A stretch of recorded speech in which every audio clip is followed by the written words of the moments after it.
Sarah Kellen, is this Jeffrey Epstein's victim, second in command, or possibly both? An interview was just had, and we got more information and names out of Sarah Kellen regarding the Epstein files than we have ever gotten before. Inside of this video, you will see names, people that you had no idea were affiliated with Jeffrey Epstein. This is a good one that you're not gonna wanna miss. This morning, I'm drinking my coffee. Let me know what you're drinking. Thanks for subscribing. Now let's dive into the video. Sarah Kellen has been called a Jeffrey Epstein second in command after working for him and his apparent madam, Ghislaine Maxwell, for years. And she has just named names we apparently hadn't really spoken about before in connection with Epstein's alleged empire of abuse. And reportedly, we just found out who those people are. Raises a lot of questions. Was Kellen a vulnerable and helpless victim, or was she a willing participant in Epstein's alleged sex trafficking organization? The House Oversight Committee tried to get answers this week from her during a highly anticipated closed-door interview. Of all the people that we've interviewed thus far, this was by far the most substantive and productive interview that we've had. We're breaking down what we know about Sarah Kellen, her deep connections to Jeffrey Epstein, and more about those names. Welcome to Sidebar, presented by Law and Crime. I'm Jesse Weber. Now, before we get into this, give me your predictions. And is Sarah Kellen a victim here, or do you believe that she was deep within the network of evil led by Jeffrey Epstein? Very curious on what you're thinking before we dive into some of the facts. Sarah Kellen. You've likely heard that name come up in connection with Jeffrey Epstein and his alleged criminal empire, which was reportedly devoted to satisfying his sexual desires. When you look at the government files connected to Epstein, it is essentially exposed Kellen as allegedly being one of Jeffrey Epstein's right-hand women, alongside, of course, Ghislaine Maxwell. So it is a big deal that she agreed to come forward and speak with the House Oversight Committee about her time in Epstein's inner circle. She appeared Thursday for a closed-door interview with committee members where she was questioned 4 hours by lawmakers from both sides of the aisle. Committee Chairman James Comer spoke with reporters before this interview got underway. This is a witness that was a personal assistant to Mr. Epstein.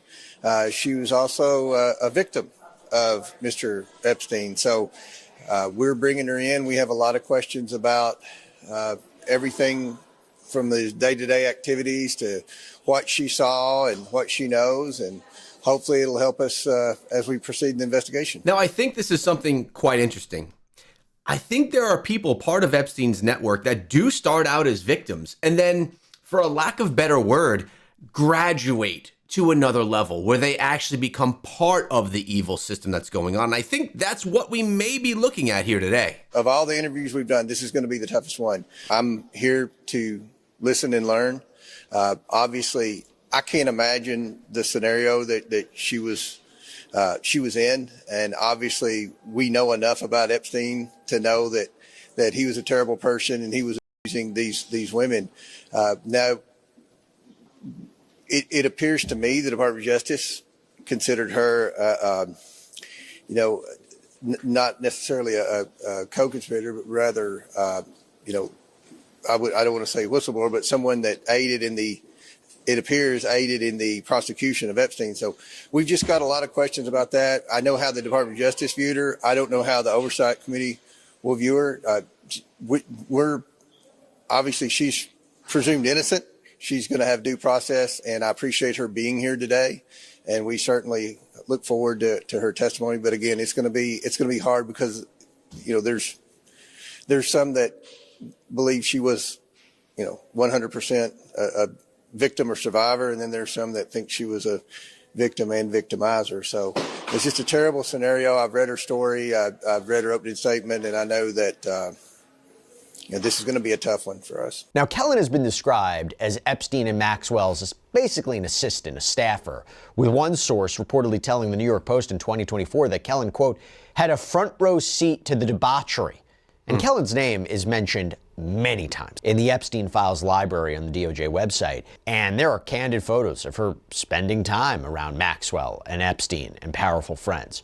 Her name can be seen on passenger manifests for private jet flights, like this manifest, which shows her traveling with Epstein, French fashion model Scout, and alleged sexual predator Jean-Luc Brunel, and 3 people just listed as female. So here's how a civil lawsuit, okay, that was filed against Epstein, just how it described Sarah Kellen. This was filed more than a decade ago. So really, she's deeply involved. We already know this. And I think, first of all, we need to give her credit for coming forward, because she very well may suffer consequences for things that she shares, but she's still willing to come forward and share details of the evil network, potentially at risk of her having those consequences. Hard to believe here, though, that she wasn't deeply involved in terrible things that happened. So again, lots of credit for coming forward.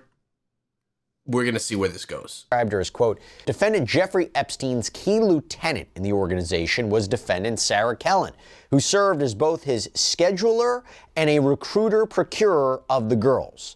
And despite those allegations, and despite being named in official investigations, Kellen has never faced any sort of criminal charges related to sex trafficking or abuse or exploitation or anything else. I'm going to talk about why. In fact, she was reportedly included in a Florida non-prosecution agreement that got Epstein off the hook for federal charges. Remember this? It was the alleged assault of young girls at his Palm Beach mansion.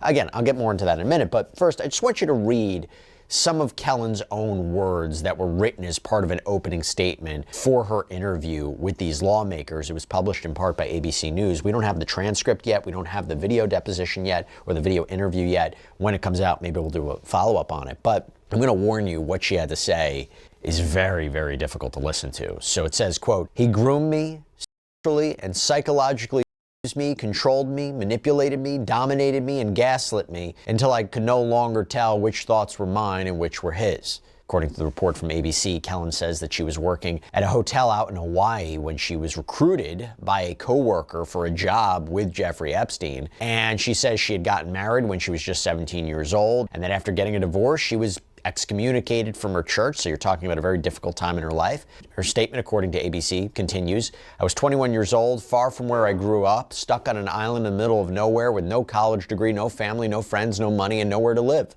And she claims that that situation made her a perfect target for Jeffrey Epstein. Quote, after months of unpaid labor, he instructed me to draw him a bath on his island, then ordered me to undress and get in with him. And he said, the job is yours. Now you just have to keep it. He then pulled me onto his bed and made clear what keeping the job required. Only after I submitted to his use did the paychecks begin. This is a perfect setup for Jeffrey Epstein. You have a girl who's young, not the youngest that we've seen, of course, but in a vulnerable position, just divorced, no longer a part of her church, feeling like she's broken down in a really bad part of her life. Perfect victim for Jeffrey Epstein. Bring her in, make her part of your network, abuse her, and then maybe build her back up into the position which many people think that she holds to this day. But as you can see, she had to follow the rules to get her paychecks, to keep the position, to have the job. And she had to be willing to do that to have that position. And it seems that maybe she was willing to take those sacrifices to build herself up to the position that she eventually held. She goes on to say, he knew everyone in the fashion industry, academics, finance, government, powerful world leaders, dictators, and everyone in between. From the beginning, he showed me that he was more powerful than basically anyone in the world. Jeffrey was able to fool and manipulate the brightest minds in the world. Us victims didn't stand a chance.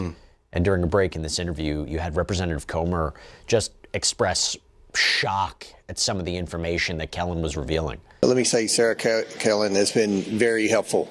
Of all the people that we've interviewed thus far, this was by far the most substantive and productive interview that we've had.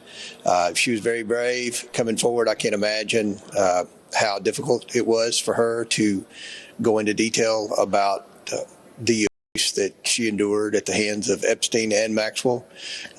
One very positive thing today is she gave us 3 names of people that were involved in. These were new names for us. So we'll be releasing the transcript as quickly as possible. I know there are some names of some victims that she also mentioned we're going to have to agree on redactions and things like that. But as far as the men that were users, alleged users, then we'll the whole world will see that, and we'll be able to move forward. And you're going to get to see all of those names right now. And again, I mentioned these are names that you've probably never heard before. And those 3 men have now reportedly been named. So sources have told News Nation they are, and again, these are allegations. Correct. Hair mogul Frederick Fekkai, former Miami Beach Mayor Philip Levine, and fashion photographer Patrick Demarchelier. Have you heard these names before? In relation to the Epstein case, 3 very new faces here, some that you may be surprised were actually mentioned. But we're not only mentioning the names, we're also going to hear details of how they were involved in the alleged abuse. Demarchelier died back in 2022. He was known for famous portraits of everyone from Princess Diana to Janet Jackson. He worked closely with fashion magazines like Vogue and Harper's Bazaar. He was also an official royal photographer for the British royal family, which is interesting given former Prince Andrew's ties to Epstein and the rampant allegations of sexual assault and abuse that have been leveled against him.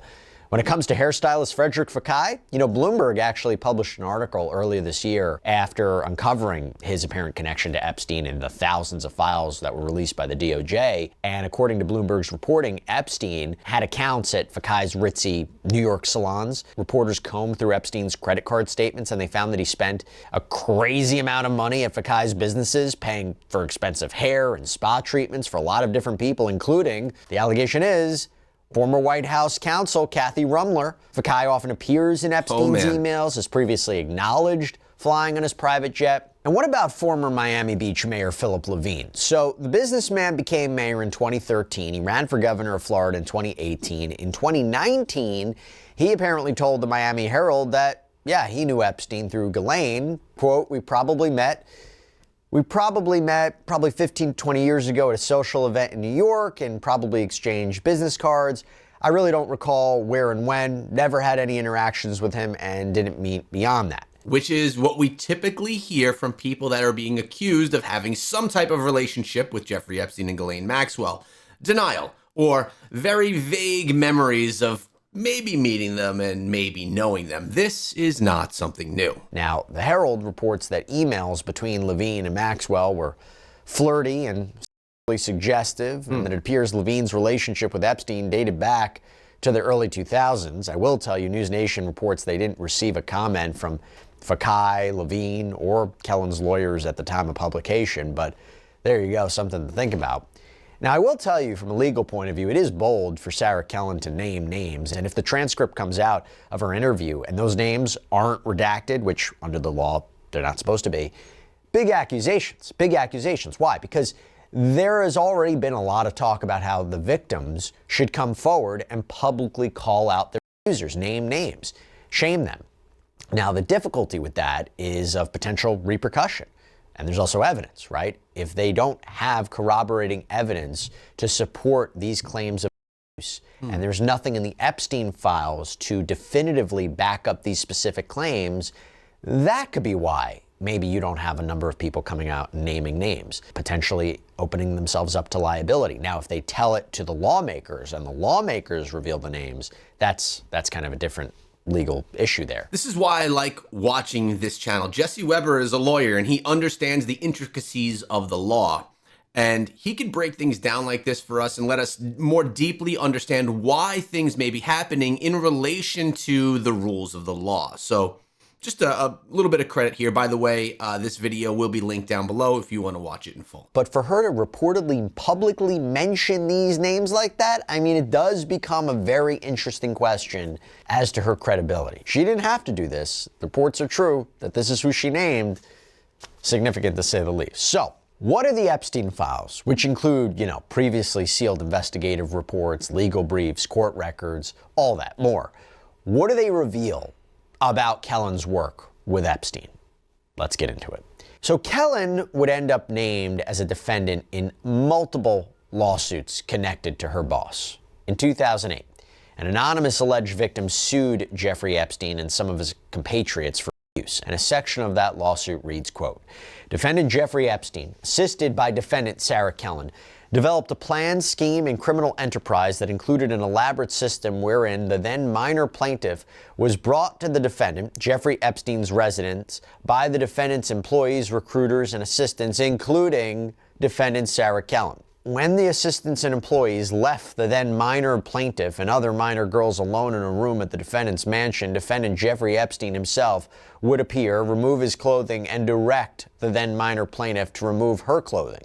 He would then perform one or more lewd, lascivious, and sexual acts. And I'll just tell you, the rest of it is just way too graphic to read on YouTube. So right here, it's basically saying that Sarah Kellen would kind of take these young girls, bring them to Epstein, know exactly what's going to happen to them, and then leave. Which means that she's definitely, if this is true, this is alleged right now, but if it's true, she'd definitely be guilty in being someone that's part of the Epstein system. But that section of the lawsuit ends by saying he would then pay the plaintiff for engaging in this activity. Kind of gives you an idea about what a trafficking trial against Jeffrey Epstein would have looked like. Now, I will also tell you that Sarah Kellen is mentioned again and again in official FBI interviews as being the alleged person who got everything ready for Epstein's massage appointments, which instead of being with professional masseuses, were often instead allegedly being performed by teenage girls. For example, this is from an FBI report from April 2007, quote, redacted was interviewed in West Palm Beach, Florida regarding a federal investigation involving the sexual exploitation of minors. After being advised of the identity of the interviewing agent and the nature of the interview, Redacted provided the following information. A good friend told Redacted that she could make $200 for providing a massage. The only instruction she received from Redacted was to wear something sexy and to say that she was 18 if asked. Redacted remembered being told about providing massages to Redacted around senior skip day. Redacted and Redacted were Redacted's good friends and the girl she knew the most at that time. Redacted first met Redacted upon their Redacted and Redacted's arrival to the Epstein residence. Epstein was downstairs at the time. Epstein acknowledged Redacted by saying hi and asking how she was doing. Redacted took Redacted upstairs to provide Epstein the massage. Kellen removed the massage table from the closet and set it up. She also set out the lotions to be used during the massage. Epstein entered the room wearing a towel. He laid face down on the massage table. During the massage, Epstein asked Redacted to take her shirt off. He also commented that Redacted was beautiful. Epstein asked Redacted if she was 18. She told him that she was 18. And a transcript of testimony from detectives during these secret grand jury proceedings in Palm Beach County out in Florida the year before quotes an investigator saying, she was taken to the house. She was introduced to his Epstein's assistant by the name of Sarah. Sarah then would escort her upstairs, prepare the room for the massage by putting out the ointment and the different oils. I think this is something that's going to become a norm, that we're hearing Sarah's name from the victim saying that she was definitely part of the presenting women, girls, to Epstein. It's going to be hard to dispute that she was part of this. Going back to official FBI reports, quote, during the FBI's investigation, some of the girls interviewed by PBPD were re-interviewed and additional girls were interviewed for the first time. During those interviews, the girls related that Redacted, Epstein's assistant, would contact the girls while Kellen and Epstein were still in New York or elsewhere in order to arrange massage times upon his arrival in Palm Beach. The FBI also has collected the flight manifests for Epstein's 2 private planes during the period of January 2004 through December 2005, as well as cell phone records for Redacted, Epstein, and some of the girls. The investigation revealed that prior to flights to Palm Beach, Kellen would contact some of the girls via cell phone. The massage pads show evidence that the girls responded to those telephone calls and left messages confirming their appointments. Now, an extensive probable cause affidavit that was filed by Palm Beach police made note of Kellen's apparent attempts to keep girls coming back for more, quote, work. So it says, Redacted said when Epstein announces to his assistant Sarah that he's traveling to Palm Beach, Sarah would then contact Redacted to arrange girls to work for Epstein.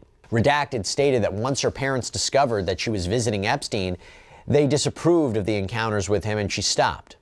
Redacted further stated that Sarah still tries to call Redacted's house and leaves messages. It really seems like Sarah was taking the place of Ghislaine Maxwell as the recruiter of these girls. We know that Maxwell was the one that would do exactly this: meet girls out in the open world, bring them opportunities to come work for Epstein, and then be part of the system. But now Sarah seems to be stepping in a few years later, having been one of the victims, now being one of those recruiters, maybe relieving some of those duties of Ghislaine Maxwell herself. Or maybe just being another arm in it, and Ghislaine Maxwell was still doing the same thing at the same time, just offering more and more girls, maybe for an increasingly large population of abusers that needed those massages. And as investigations ramped up in this case, it is alleged that Sarah Kellen made attempts to contact these girls and find out what they knew about police inquiries. This is from the same Palm Beach police probable cause affidavit. Quote, "At the conclusion of the interview, the tape was stopped. I was informed that Sarah had attempted to reach Redacted via cell phone. A voicemail message on October 4th, 2005 at 10:59 a.m. revealed a female voice who identified herself as Sarah, who requested Redacted to call her back in reference to the police questioning. Redacted provided the incoming telephone number. Redacted stated she inadvertently told Redacted about the police investigation because Redacted had called her to tell her about how she just received a rental car from Jeffrey Epstein. Redacted had called her to tell her that she was given a rental car, a 2005 silver Nissan Sentra, to utilize to visit family and visit Epstein. Redacted asked her what was going on at the house that the police would be asking questions. Redacted stated Redacted then called Jeff and Sarah and asked what was going on in reference to the ongoing police investigation. According to Redacted, Sarah has since then been trying to contact her to ask about the police questions. I instructed Redacted not to contact Sarah and do not provide any more information to Redacted, as she would notify Jeff Epstein and Sarah what was transpiring." And it wasn't just witness accounts that police were using as part of their investigations. No, they were also keeping an eye on Kellen herself. What do I mean? So as part of the government's case against Ghislaine Maxwell, the Attorney General's office requested what are called silent hits, which according to the ACLU are ways to kind of flag someone's travel, basically an indication that someone's on a watch list. And part of email communications within the prosecutor's office says this in reference to Ghislaine Maxwell, quote, "Yup, she's currently in the U.S. I have her travel and Redacted's already saved from 2000 to current. I'll put the silent hit on Kellen and send out an update when it's confirmed." So it seems that Sarah has already been in the eyes of authorities as someone that's part of this ring. Someone that they've been keeping an eye on, trying to track down and put the pieces together to figure out what the relations are regarding all of the crimes that were happening. But nothing ever happened. These emails are from 2019 and nothing ever came to be. 7 years. Now she's in court, or in this private questioning, answering all of these questions and probably trying to work out some type of a deal that she doesn't get herself in any trouble if she reveals a lot of information, right? She's not going to want to reveal and then just put herself in prison for the rest of her life because of the things that she's done. It seems fairly clear, and now of course nothing is proven until proven guilty, but it seems pretty clear that she was deeply involved in this web. So I would assume that with this 4-hour private interview, there was discussion that she would have some type of immunity for her crimes. They're keeping tabs on her. They're tracking her in a way. Now, investigators also took a close look at Kellen's cell phone records. There was a report that was included in the Epstein files release and states, quote, "I began an analysis of Redacted's cellular telephone.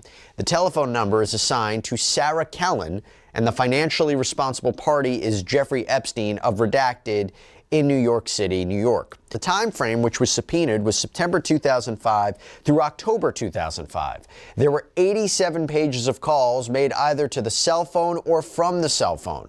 The local 561 numbers were analyzed. The spreadsheet was prepared and placed into the attachment file of who was called. The unknown numbers were researched using phonefinder.com, and subpoenas were requested to determine subscriber information. This was done to identify additional victims or witnesses.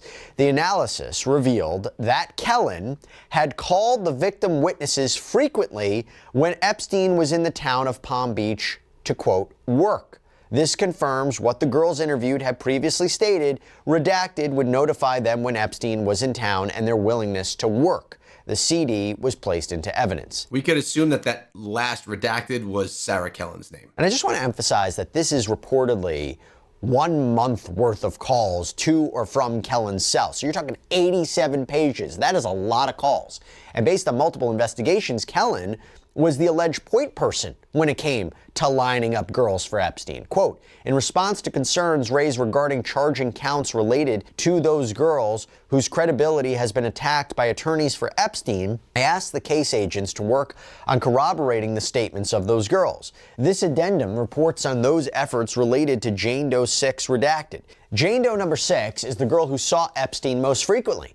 And there were more than 250 telephone calls between Jane Doe number 6 and Sarah Kellen. Jane Doe number 6 is one of the girls who reports the most activity with Epstein, including oral sex, activity with redacted, and forced intercourse with Epstein. And I got to call this out too, because in addition to allegations that she was the scheduler and the procurer of teen victims, it is also alleged that Sarah Kellen took nude photos at Epstein's behest.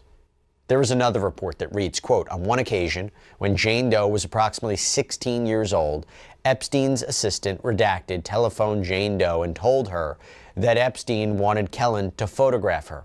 Jane Doe traveled to Epstein's Palm Beach home where Kellen took a series of nude photographs of Jane Doe posing at several locations on Epstein's property. Jane Doe was paid $500 for posing nude for the photographs. Jane Doe reported that Kellen used a digital camera to take the nude photographs. Now I wonder, was this, the girls that were photographed, were they knowing what the use of these photographs was? Was it just like dirty pictures that he wanted of them and he was willing to pay $500 for them? Or did they think that this was something for a modeling or some type of an opportunity for them? Now, a digital camera, basically using an iPhone to do this type of a picture, would lead me to believe that they didn't think this was some type of a modeling shoot, but you never know. They could have had their minds twisted thinking that, oh, if they take these images, maybe it's going to lead me to an opportunity. I'm getting $500 for it.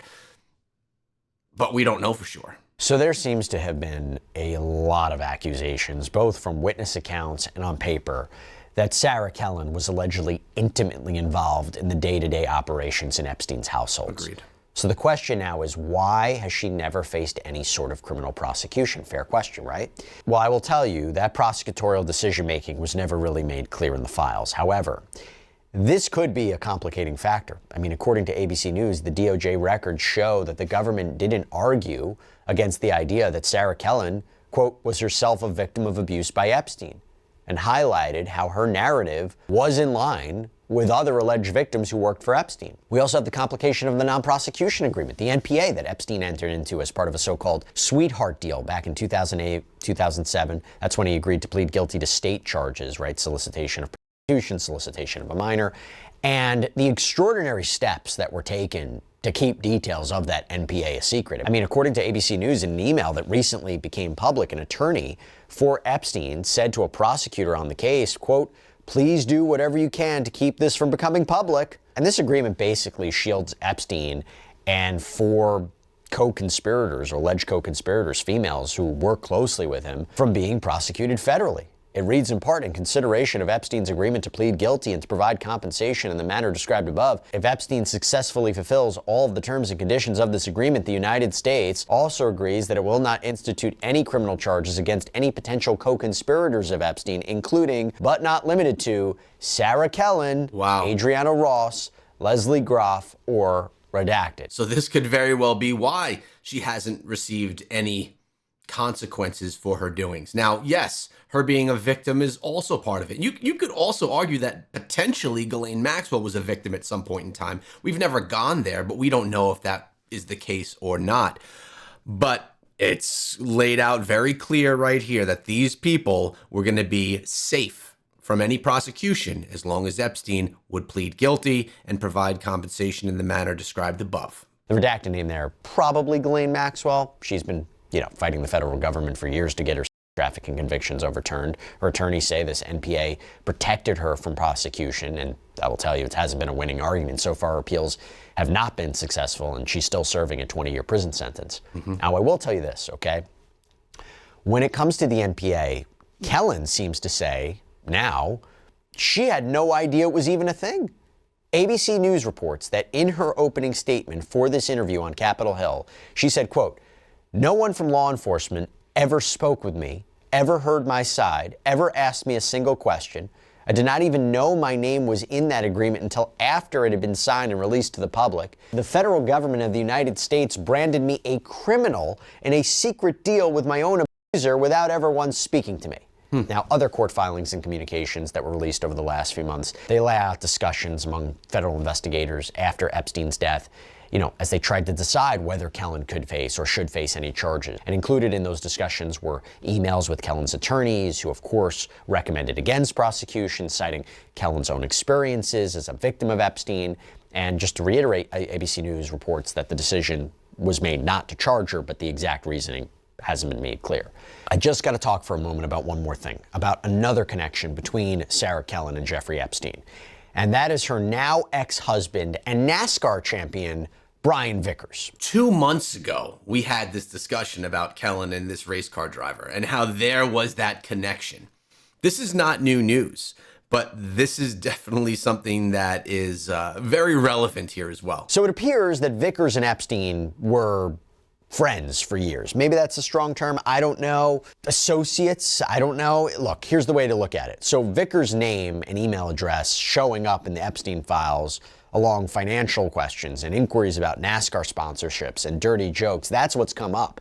In fact, Vickers was still in contact with Jeffrey Epstein just months before his arrest. You have this February 2019 email that has the subject line, "Thought you would like this," laughing emoji, and "Happy Valentine's, buddy." And then there's a winking face, a movie attachment. What exactly that attachment is unclear. You go back to 2012, there's an email believed to be from Sarah Kellen to Epstein that reads, "Redacted and Porter are in town for Porter's B-Day. Having a B-Day party tonight, had brunch with them, earlier with them, and Brian Vickers. Brian is trying to put the moves on. Any thoughts?" And a few days later, Kellen says in an email with a female friend, "NASCAR guy I like, but he has a reputation of being a major playboy. We've been texting a bit the last few days. He's going to a wedding in St. Thomas next week, and I will also be on the island the same time, so maybe I'll see him there. Going to invite him to the island for lunch. We'll see. Not going to get my hopes up, but it's been fun to flirt and help get my mind off of other things." And then a few months after that, Sarah Kellen emails a coworker saying, "Anywho, I'm boarded on my flight to Cali now. Yes, meeting up with Brian. He's racing in NASCAR in Sonoma on Sunday. I'll be meeting the parents and all his NASCAR friends this weekend. Yikes." So he went from being a major playboy to being someone that she's now meeting the family because the relationship's starting to bloom here. So Vickers and Kellen, they got married in 2015. He retired from racing, apparently citing health issues. And 10 years later in 2025, they announced they were getting a divorce. And something else interesting that was spotted in the files that was apparently flagged by investigators working on the Maxwell case. This is a copy of a message that was reportedly sent by Vickers via GoFundMe. It's unclear who Vickers was exactly communicating with, but based on the information in the email, it seems he was responding to someone who had directly messaged him, thanking him for a donation. And as part of the long message, Vickers seemingly wrote this, quote, "We do not know each other, but having been a survivor of multiple major near-death health issues myself, plus having a wife that was completely abandoned by her family over a cult at a young age, then sexually abused, trafficked, and forcibly by 3 different men for 20 years straight, starting as a child at 13, I was specifically moved by your own story of abuse and recent life health challenges. I will never be able to imagine what you and my wife have suffered, but watching my wife in therapy for many years and cry herself to sleep on and off for 8 years, I can only imagine." Wow, this literally is just, it's stating right there what was done.